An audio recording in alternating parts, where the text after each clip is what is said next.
Olá pessoal, bom, tudo bem com vocês? Estamos aí para gravar mais um vídeo para o canal.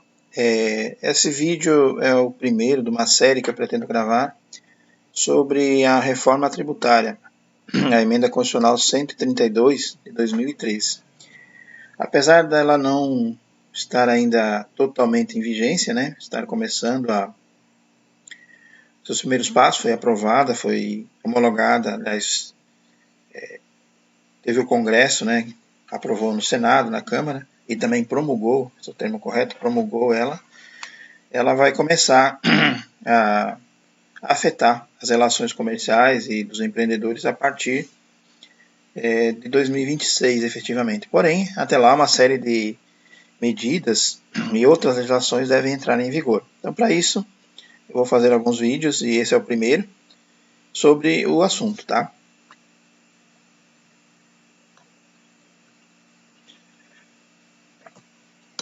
Então eu queria pedir para você que está aí, se você achar o vídeo relevante, deixe o seu joinha. Também apresente para os seus conhecidos, amigos ou interessados no assunto, porque no decorrer a gente vai estar falando também outros tópicos. E também se você tiver alguma dúvida, alguma pergunta, use os nossos contatos aí que estão na descrição do vídeo. Mandem as perguntas e na medida do possível nós estaremos respondendo e dando uma satisfação sobre cada uma delas. Obrigado aí.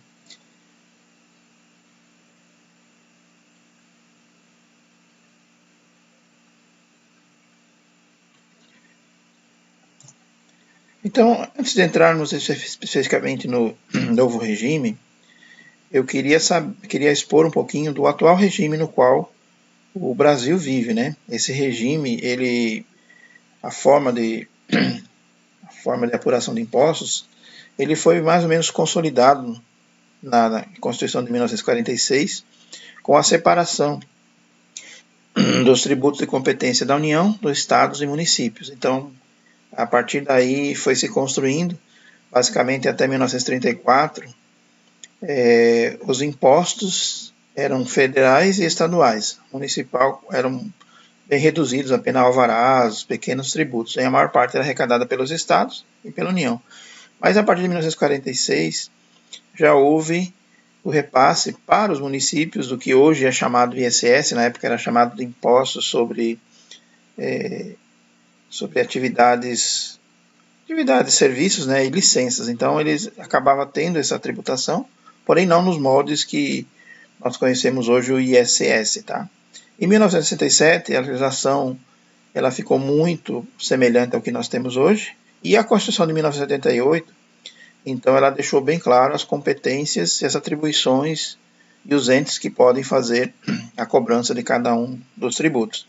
Por isso que o regime que nós seguimos, ele já é anterior, ele é precursor à Constituição. Porém, a Constituição é a legislação máxima que nós temos no país, e essa alteração, ou seja, essa mudança na forma como se organiza os tributos, como se vai ser feita a cobrança, ela precisou passar por uma emenda constitucional, que é o que os deputados e também senadores aprovaram. Então, eles aprovaram uma alteração na Constituição, que conceitualmente é chamada de emenda constitucional, né?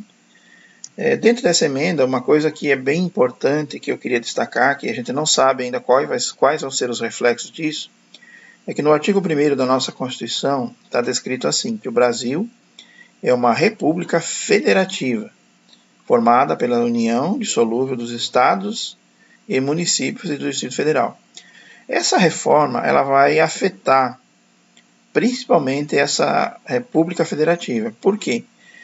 Os estados e municípios, bem como o Distrito Federal, não terão mais autonomia para a legislação sobre esses tributos que ora estão sendo implantados, uma vez que a legislação agora passa a ser federal. Então, o Congresso vai legislar para todos os estados e municípios no que tange a questão tributária, tá? Bem como a arrecadação vai ser centralizada no governo com o comitê gestor, mais ou menos como hoje é o Simples, né? Então existe um comitê gestor do Simples, onde a arrecadação vai para o governo federal, e o governo federal ele devolve, né, as partes dos seus entes federados, o que é da prefeitura, bem como o que é do estado. nessa questão aqui, é um impacto que vai ser significativo, né? Hoje nós temos 27 estados, mais de 5 mil municípios, que não vão mais ter autonomia na legislação quanto aos tributos que ora estão sendo criados. Claro, eles vão ter autonomia em outros, né, como o IPVA, que é do Estado, o PTU dos municípios, o alvarás, mas, de forma geral, esses dois impostos, o ICBS, que era antigamente o ICMS, e o ISS, não vão mais ter normatização por parte dos entes federados, ou da prefeitura, ou do Estado. Isso tudo nós vamos ter que acompanhar como vai ficar a fiscalização, tá? Porque hoje mesmo, com o Simples, que a gente já tem uma ideia na prática, os entes federados, eles também fazem as suas fiscalizações, fazem as suas verificações, porém, tudo é centralizado no governo federal. Então, essas normas ainda não estão bem claras, mas assim que tivermos informações ou novidades, nós iremos estar repassando para você que está nos acompanhando, tá? Conceitualmente, é bem importante a gente entender, existe uma diferença entre tributos diretos e tributos indiretos. No Brasil, os tributos diretos são aqueles que incidem sobre um bem, sobre uma propriedade, ou até mesmo sobre a disponibilidade deles, né, de bens ou de recursos. Como direto, nós podemos entender aí o que eu já citei, IPVA, o próprio IPTU, ITR, são o próprio imposto de renda, né? Que são impostos que têm uma base, né? Tem uma relação com aquilo. Então, se você tem um carro, esse carro está sujeito à incidência do IPVA. Se você tem uma propriedade rural, ITR, o IPTU urbana. E se você provém uma renda, né? Inclusive, nós já estamos no mês de janeiro, já é momento de ir se preparando para o imposto de renda, né? Nós não temos ainda aí a data específica, porque a instrução normativa normalmente costuma sair em meados de fevereiro, e aí você vai ter o prazo para a entrega da declaração do imposto de renda, né, da pessoa física. A jurídica também tem, então esses casos não mudaram. O que mudou foi os impostos indiretos. O que é o conceito de imposto indireto? Imposto indireto é um imposto também conhecido como imposto sobre o consumo. Então, eles estão presentes nos bens que você consome. Por exemplo, nós falamos do carro, que quando você compra o carro, você está sujeito a pagar o IPVA. Mas no preço que você paga pelo carro, está embutido uma série de tributos que já foram pagos desde lá, quem fabricou o pneu, quem fabricou as peças, enfim, uma série de impostos que foram pagos. E esses impostos que foram pagos em cadeia, eles estão somando para chegar no preço final que você vai pagar no carro. Da mesma forma, no supermercado, quando você vai lá e compra o arroz, o feijão, seja o que você for comprar, você vai estar embutido naquele preço uma parte chamada tributos indiretos. Normalmente nós temos dificuldade de identificar porque existe uma série de legislações, cada estado tem a sua própria, cada prefeitura tem a sua normatização, e com isso não fica claro qual é a taxação, qual é a parte do imposto naquele preço. A ideia dessa reforma tem a ver com essa clareza. Agora, quando você identificar, quando você pegar o produto na prateleira, você já vai saber o que é o custo dele mesmo, o valor e o que foi cobrado na cadeia, e o que é meramente imposto. Existe até uma questão que está pautada na própria reforma, que nós vamos discutir mais adiante, que quando você for pagar o produto, você vai poder ter o destaque ou pagar em separado os tributos. Não sei como financeiramente vai ser isso, como o banco vai organizar essa cobrança, enfim, como que vai estar definido, porém, há condições de você ter essa clareza. Outra questão que os tributos indiretos sofrem no Brasil é o processo de cobrança em cadeia, ou a não cumulatividade, ou a cumulatividade, eles são cobrados várias vezes no processo. Então, um exemplo importante, uma empresa que fabrica produtos de limpeza, produtos lá, desinfetantes, detergentes, então ela vai pagar seus impostos pela fabricação. Logicamente, ela, dependendo do regime que ela está, ela pode buscar créditos dos insumos que ela tem e vai pagar sobre a diferença. Ou, eventualmente, ela pode usar um regime que não aproveite esses créditos. Então, isso vai interferir na cadeia seguinte, quando ela revender para um distribuidor. Exemplo, se o distribuidor tiver um regime no qual ele não consiga capturar os créditos que foram pagos pela indústria, esse valor vai ficar embutido no preço. Da mesma forma, do distribuidor para o supermercadista. Se o supermercado não tiver um regime que aproveite os créditos, ele acaba não buscando esses valores. E ao passo que esses valores a serem pagos, ou que foram pagos na cadeia anterior, aumentam o custo e vão elevando o valor do preço final para quem consome. Então, uma das ideias centrais dessa reforma é o crédito pleno, ou seja, que você vai poder buscar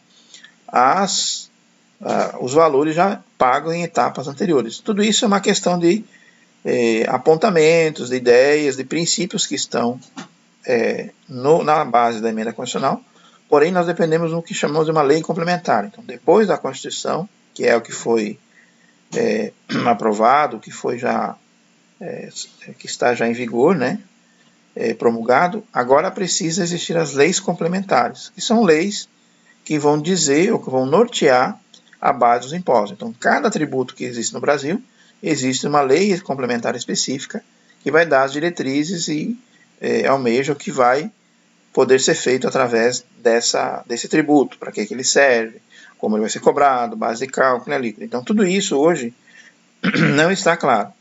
Nós temos aí a ideia, né, alguns cálculos feitos pelo Ministério da Fazenda, que a alíquota desse imposto que está sendo criado, o IBS com o CBS, vai chegar a uma alíquota de 27,5%. Essa alíquota é a maior do mundo. Nós só temos a Hungria hoje que está com 27%. Outros acreditam que essa taxa vai chegar a 33%. Mas tudo isso ainda é especulação, porque será a lei complementar que vai dizer qual vai ser essa alíquota. Então, hoje nós não temos.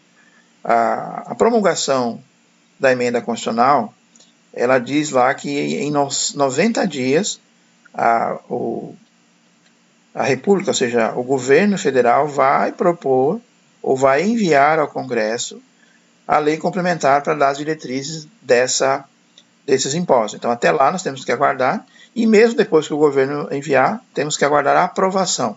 Mas nesse meio de campo, a gente vai estar acompanhando e conversando. Eu vou tentar fazer vários vídeos pequenos e demonstrando as alterações propostas na legislação, e assim a gente tendo mais tempo para ir digerindo, né, do que fazer um vídeo grande com vários assuntos que depois para digerir vai ser mais difícil. Então, esse é o ponto principal dos impostos indiretos. Qual a ideia central dessa reforma? Trocar 5 impostos por 3 impostos, tá? Quais são os impostos que vão entrar em vigor? Então, chama-se IBS, chama-se Imposto sobre Bem e Serviço. Basicamente, ele vai estar substituindo aqui o IPI, o ISS e o ICMS. Então, todos agora vão ter uma concentração, e seja uma apuração. O IPI pode ser que seja mais afim com a CBS, que vai ser uma cobrança federal. O IBS, ele é muito parecido com o que nós conhecemos hoje do ICMS e também do ISS, porém, vai ser uma alíquota única e recolhido de forma centralizada para o governo federal, e a partir daí redistribuído para os entes federados. A CBS, ela está consolidando o PIS/COFINS junto com o IPI, porque vai ser um imposto federal, também com uma alíquota própria, e esse imposto, então, vai substituir os outros anteriores. E o que vai ser criado é um imposto novo, chamado imposto seletivo. Esse imposto seletivo, ele tem como uma premissa aqueles produtos, alguns já deram o nome de imposto do pecado, mas são impostos que têm uma gravidade maior ou que afetam mais a saúde ou ao meio ambiente. Inclusive, isso é um dos princípios que está lá na reforma tributária. Tudo que for agredir mais o meio ambiente ou a saúde terá uma taxação, ou seja, uma cobrança maior de imposto.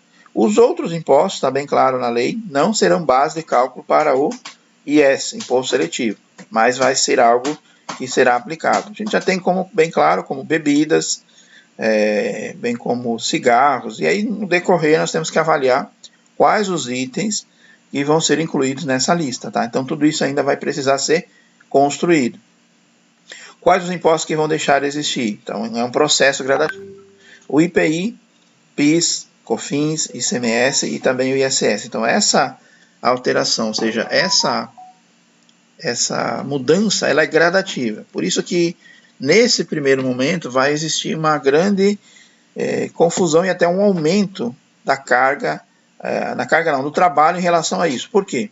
Nós vamos estar funcionando com 8 tributos. Além dos 5 que já existem, os mais 3 novos que vão ser criados. À medida que o tempo for transcorrendo, os 5 vão ser eliminados e vai ficar apenas os 3. Mas numa janela de tempo, em 2026 e 2027, nós vamos estar convivendo com esses 8 tributos.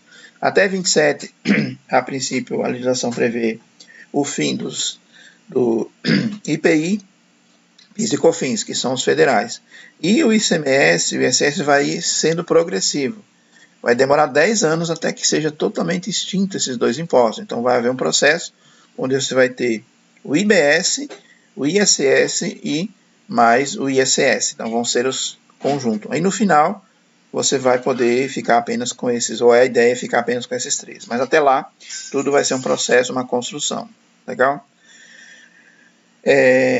Toda a parte de legislação que fala sobre a questão tributária, ela está na nossa Constituição a partir do artigo 145. Tá? Então, por isso que a emenda constitucional alterou vários desses artigos, também outros que nós vamos estar avaliando e estudando nos próximos vídeos, mas basicamente é a partir daí que nossa Constituição prevê a alteração na legislação. Então, você que ficou até aqui, muito obrigado. Não esqueça de deixar o joinha, compartilhar com seus amigos. E no decorrer a gente vai estar falando mais sobre essas alterações. Vamos estar olhando as alterações propostas, o que foi aprovado, na verdade, o que foi promulgado e quais os impactos que isso vai ter para o futuro da nossa sociedade, para você que é empresário, para você que é consumidor. Então tá, obrigado a todos e até mais, pessoal.